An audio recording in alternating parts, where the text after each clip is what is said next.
Shalom à tous, chers auditeurs de l'émission Kangoka. Mon nom est Christ Kumana. Aujourd'hui, nous sommes lundi. Comme vous en avez déjà l'habitude, tous les lundis, je prends le temps de remercier toute personne qui prie pour cette émission. Et chaque fois que vous priez pour nous, souvenez-vous de prier pour les partenaires de Kangoka. Mais aujourd'hui, j'aimerais vous demander une prière spéciale. Priez pour la croisade de Douala qui va se tenir le 18 novembre, c'est-à-dire samedi de cette semaine. Il y aura la croisade de Kangoka 2023 et nous nous attendons à voir une grande puissance de Dieu qui va se manifester d'une façon extraordinaire. Beaucoup d'âmes seront repenties, beaucoup de personnes seront guéries, délivrées et Dieu va se manifester, mais nous avons besoin de vos prières. J'en profite d'ailleurs pour remercier tous ceux qui nous ont accompagnés avec la prière. Comme vous le savez, tous les lundis, je rappelle également la devise de Kangoka composée de 3 points. Premièrement, nous devons accepter la volonté de Dieu même lorsqu'elle est différente de la nôtre. Et deuxièmement, nous devons prier tous les jours. Et troisièmement, nous ne devons pas nous lamenter, mais nous devons rendre grâce à Dieu en toutes choses.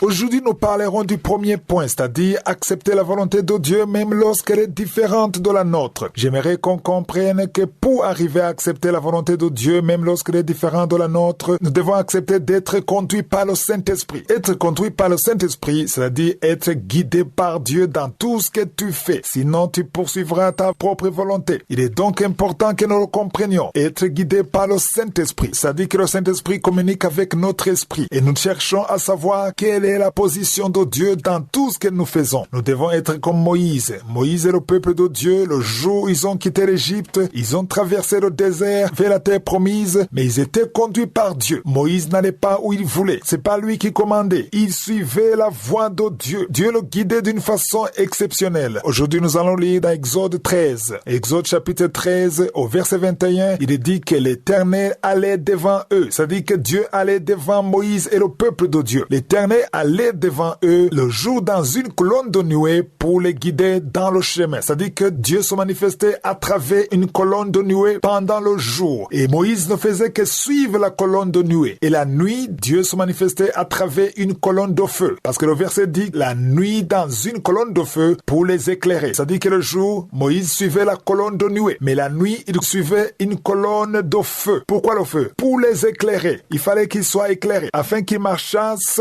jour et nuit, c'est-à-dire qu'ils marchaient jour et nuit. Pendant la nuit, ils étaient éclairés par la colonne de feu et pendant le jour, ils étaient guidés par la colonne de nuée. Donc ça, c'est important que nous comprenions que Moïse suivait pas à pas la direction de Dieu. Aujourd'hui, on n'a pas besoin de colonne de feu ou de nuée, mais on est guidé par le Saint-Esprit. Parce que dans Romains 8, verset 14, il est dit que ceux qui sont enfants de Dieu sont conduits par le Saint-Esprit. Au verset 22, on nous dit que la colonne de nuée ne se retirait point de devant le peuple pendant le jour. C'est-à-dire toute la journée, il y avait la colonne de nuée. Et la nuit, il est dit que ni la colonne de feu pendant la nuit. C'est-à-dire que toute la nuit, il y avait la colonne de feu. Et pendant toute la journée, il y avait la colonne de nuée. Qu'est-ce que signifie la nuit? Il faut qu'on comprenne spirituellement la signification de la nuit. La nuit, c'est quand la situation est mauvaise. Il y a ceux qui m'écoutent qui traversent une période de nuit. C'est-à-dire que tu es malade. Les choses ne marchent pas. Les finances ne marchent pas. Tu traverses une période de désespoir. Si c'est toi qui traverses cette période, c'est-à-dire que tu es en train de traverser la nuit. Donc, si tu traverses cette nuit, il faut une colonne de feu spirituellement parlant. C'est-à-dire la colonne de feu va t'éclairer et va te guider. Ne sois pas désespéré. Tu as perdu espoir. Tu n'as pas encore trouvé un enfant. Tu n'as pas encore trouvé un fiancé. Et si tu traverses une telle période maintenant, si tu es confus de la situation que tu vis maintenant, ça signifie que tu traverses la nuit. Voilà, ça c'est ta nuit. Spirituellement parlant, la nuit c'est quand tu traverses des moments déplaisants dont tu aimerais te débarrasser. Mais pendant une telle nuit, la parole de Dieu nous montre que le peuple d'Israël avait une colonne de feu qui leur éclairait pour continuer le chemin. C'est ce qui est écrit au verset 21. Si toi tu m'écoutes maintenant et que tu traverses une période de nuit, tu traverses une situation difficile, n'abandonne pas, n'arrête pas de marcher, continue et fais confiance en ton Dieu. C'est pourquoi nous devons accepter la volonté de Dieu, même quand c'est déplaisant. Dieu peut te faire traverser des situations difficiles parce qu'il veut te transformer. Il y a certainement un but. Quand on accepte la volonté de Dieu, comment est-ce que ça se manifeste? Ça se manifeste quand tu commences à rendre grâce à Dieu pendant la nuit. Rendez grâce pendant ces moments difficiles. Tu es désespéré, tu as échoué, ça ne marche pas. Au lieu de te lamenter, ouvre la bouche et rends grâce à Dieu. Quand tu rends grâce à Dieu, ça dit que tu es en train de suivre la colonne de feu et Dieu va se manifester. Malheureusement, beaucoup de gens, quand ils traversent la période de nuit, ils se lamentent. Là, ça ne marche pas. Quand tu te lamentes, la colonne ne t'éclaire pas. Ça va t'éclairer quand tu loues loues. Ça dit que quand tu commences à louer, Dieu va t'éclairer, il va te guider, il va te montrer ce qu'il faut faire. Il y aura certainement une solution quand tu commences à louer pendant la nuit.